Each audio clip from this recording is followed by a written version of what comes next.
Hi అండి, అందరికీ నమస్తే. నవకుసుమం ఛానల్కి స్వాగతం. ఈరోజు రైస్ వెరైటీతో మీ ముందుకు వచ్చేసాను. ఈరోజు వీడియోలో క్యాప్సికమ్ రైస్ ఎలా చేసుకోవాలో చూసేద్దాం. దానికోసం ముందుగా ఒక గ్లాస్ రైస్ వండుకొని ఉంచుకోవాలండి. తర్వాత ఇలా బండి పెట్టి ఒక గరిటె ఆయిల్ వేసిన తర్వాత కొంచెం జీలకర్ర వేసుకోవాలి. తర్వాత 2 లవంగాలు, చిన్న దాల్చిన చెక్క వేసుకొని అవి కొంచెం వేగిన తర్వాత జీడిపప్పు వేసుకోవాలి. జీడిపప్పు కూడా కొంచెం వేగిన తర్వాత సన్నగా కట్ చేసి పెట్టుకున్న ఉల్లిపాయ ఒకటి వేసుకోవాలి. ఇది మంచి స్మెల్ వచ్చి గోల్డెన్ బ్రౌన్ వచ్చే వరకు వేయించుకోవాలి. జీడిపప్పు ఇంకా ఉల్లిపాయ 2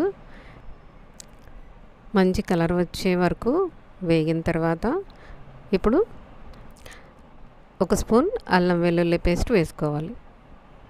వీటితో పాటు ఇప్పుడు చూడండి, అల్లం వెల్లుల్లి వేసాను కదా, దీన్ని కొంచెం ఫ్రై చేయాలి.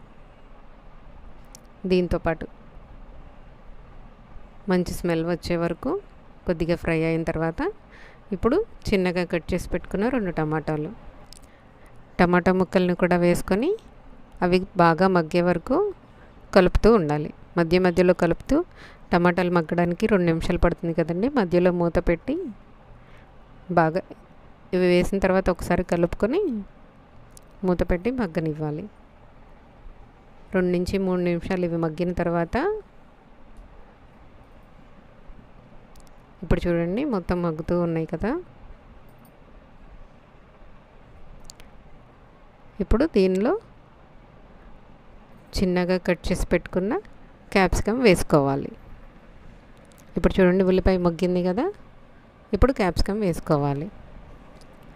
ఈ క్యాప్సికమ్ వేసిన తర్వాత మొత్తం కలుపుకోవాలి. మసాలా అంతా ఇంకా దీనికి పట్టేలాగా క్యాప్సికమ్ ముక్కలు మగ్గే వరకు మూత పెట్టుకొని 3 నుంచి 4 నిమిషాలు పడుతుందండి. క్యాప్సికమ్ అంతా మగ్గేలాగా ఉడికించుకోవాలి. ఇప్పుడు చూడండి, క్యాప్సికమ్ కూడా కొంచెం ఉడికింది కదా. ఇప్పుడు మనం దీనిలోకి మసాలా దినుసులు వేసుకోవాలి. దీనిలోకి ఇంకా 1/2 టేబుల్ స్పూన్ ఉప్పు, ఇంకా 1/2 టేబుల్ స్పూన్ కారం వేసాను. ఇప్పుడు ఒక 1/2 టేబుల్ స్పూన్ గరం మసాలా కూడా వేసుకొని తర్వాత కొంచెం పసుపు కూడా వేసుకొని మొత్తం కలుపుకోవాలి.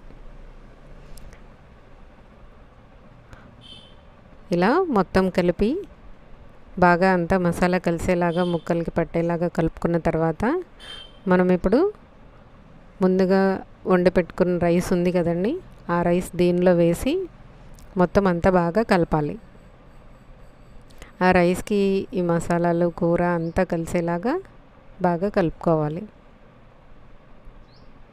ఇప్పుడు చూడండి, మసాలా అంతా కలిసిపోయింది కదా. ఇప్పుడు రైస్ వేయాలి. ఇలా రైస్ మొత్తం అందులో వేసిన తర్వాత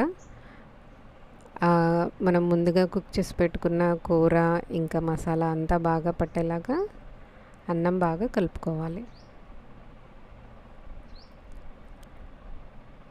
ఇలా అన్నం బాగా కలిపిన తర్వాత మూత పెట్టుకొని ఒక 2 నిమిషాలు మగ్గనివ్వాలి.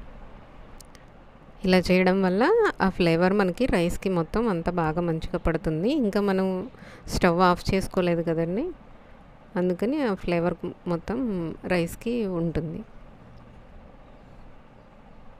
చూడండి, ఇప్పుడు 2 నిమిషాల తర్వాత మనకి రైస్ రెడీ అయిపోయింది. ఇప్పుడు క్యాప్సికమ్ రైస్ రెడీ అయిపోయింది. Thank you for watching.